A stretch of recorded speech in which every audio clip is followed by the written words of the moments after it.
you going to your first rock concert, but you're not sure what to wear or what to take? Well, have no fear, because I, your gig-going expert, am here to give tips for how you can prepare to survive a rock concert. So first thing when deciding an outfit is to remember that indoor venues get hot and sweaty. If you're going to be anywhere remotely close to a mosh pit, you're going to leave stinking of stale beer and sweat, and the blood and tears of teenage rage, and maybe some piss as well if you're lucky.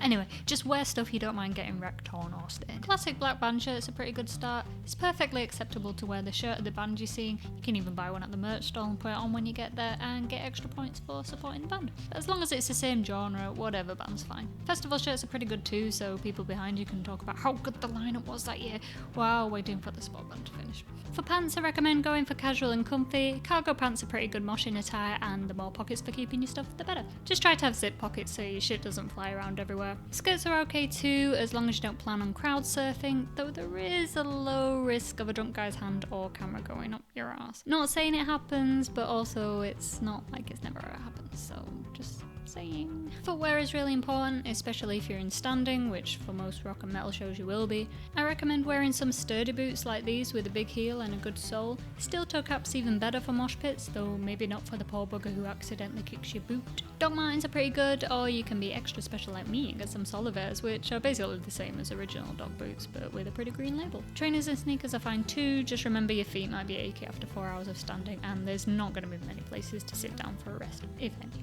I'm talking mainly about indoor shows here, but if you're going to an outdoor show, remember to think about the weather. If it's 30 plus degrees in the height of summer and you're a pasty white witch like me, white band shirts are your friend. Red or any other colour also helps to reflect some of the heat away, or you can be like this guy here in yellow in the middle of a muddy as fuck circle pit for anthrax. Hassan bandanas have a similar effect, stopping the heat getting on your head and preventing you from passing out. Also good for hiding your fucked up roots. Paisley bandanas also never go out of fashion because nothing in metal ever was in fashion in the first place, so embrace it. If you're in a country like England where there's a constant 90% chance of rain, take a lightweight or easy to carry cagoule, poncho or other unflattering waterproof clothing. Yeah, you look like a knob, but just go with it. For indoor shows as well as outdoor shows, don't overdress. It's gonna get hot, especially inside. Even if it's freezing outside and you have to queue or stand in line, be prepared to only take what you can carry. Hoodies are pretty good for this because you don't get too hot and you can always tie them around your waist later, or you can layer it up with a cool jacket. If you can't avoid wearing coats or you just don't want to carry stuff, most venues have a cloakroom you can check your stuff into. Just be warned though that there are some that don't or won't open for every show, looking at you Liverpool Echo, so be prepared for that. Cloakrooms also charge per item, so put small things in your pockets or sleeves, and try not to lose the ticket or token they give you, otherwise you'll have to wait right till the end when everyone else has got their stuff before you can get yours, which is not fun. Now moving on to what to take. Only take the essentials: money, cards, house keys, car keys, phone, the ticket. Don't forget the ticket. Anything else you don't need, don't bother taking. You can take a bag, but don't make it too big. Don't be that guy in the mosh pit with the biggest friggin' backpack ever, because it's kind of annoying when it's crowded and you look a bit silly. Sadly, thanks to some terrorism events, you're not actually allowed to bring big bags or certain items into venues anymore, and security will take them off you or make you put them in a cloakroom, so best to avoid taking that much in the first place. Most venues in my city say don't take a bag bigger than an A4 sheet of paper, which is a really weird measurement, but for essentials you only need a small bag. I usually take a very small over-the-chest shoulder bag with a small inside pocket to hide valuables in, but you could take a small bum bag or fanny pack, or these drawstring bags that you used to use for your PE kit at school. They're actually pretty useful because you can stuff them in your pocket and then put your things in when you get inside. Items that you usually can't take in are things like sharp objects, umbrellas, professional looking cameras, normal cameras are usually okay, and selfie sticks. Please don't take a selfie stick.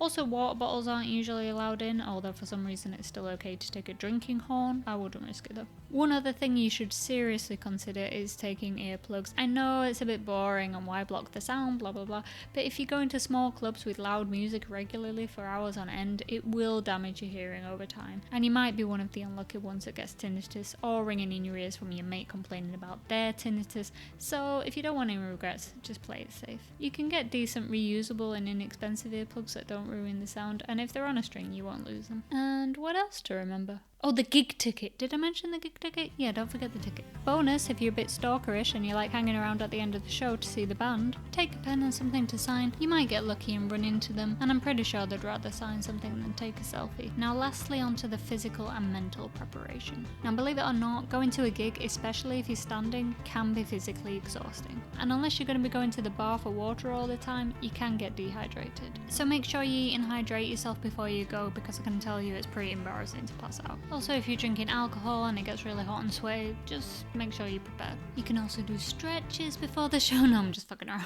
But seriously, it's good to be in some form of good physical shape before you go, especially if you're over the age of 30 like me, otherwise you'll just end up being bent over after a while. One last optional thing you can do before a show is check out the set list. Some people prefer to have the element of surprise, but I think it's cool to at least look at what kind of set they're doing, because if they're touring a new album, for example, if you listen to the new album before the show, then you'll appreciate the songs more. Or you might find out they're doing like Maiden on the Matter of Life and Death tour when they played the album in track list order.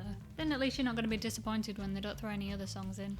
So those are all my tips to prepare to survive for a rock concert. The main thing is to enjoy, have fun, and don't get killed in mosh pit. And remember the goddamn ticket! Thank you for watching. If you'd watch a part 2 on how to survive once you get to the concert, let me know in the comments and subscribe so you don't miss out.